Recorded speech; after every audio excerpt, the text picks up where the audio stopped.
Para sa detalye ng balita, Malacanang rumesbak sa mga kritiko ng administrasyon tungkol sa pagtatag ng ICI. Hinamon ang mga mambabatas na maglabas ng ebidensya sa halip na puro batikos. Narito ang detalye mula kay DJ Joey Boy. GV Balita Express.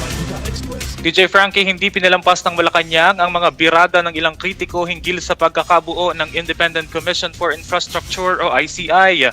Direktang hinamon ni Palace Press Officer Undersecretary Claire Castro ang mga kumukwestiyon sa administrasyon na maglabas ng matibay na ebidensya at patunayan ang kanilang mga paratang sa halip na puro salita lamang. Ito ay matapos akusahan ng ilang mambabatas si Pangulong Ferdinand Marcos Jr. na binuo raw ang nasabing komisyon para lamang pagtakpan ang mga kaalyado nito.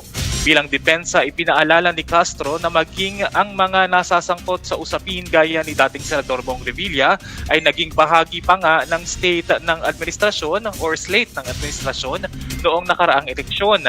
Isang patunay anya na walang pinapaboran ang palasyo.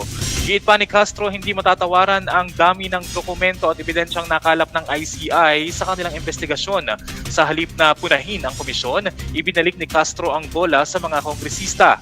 Naniniwala ang palasyo na sadyang may mga tao lamang na hindi makakita ng positibo sa kabila ng pagpupursigi ng gobyerno na tuldukan ang korupsyon, lalo na sa mga proyekto sa flood control.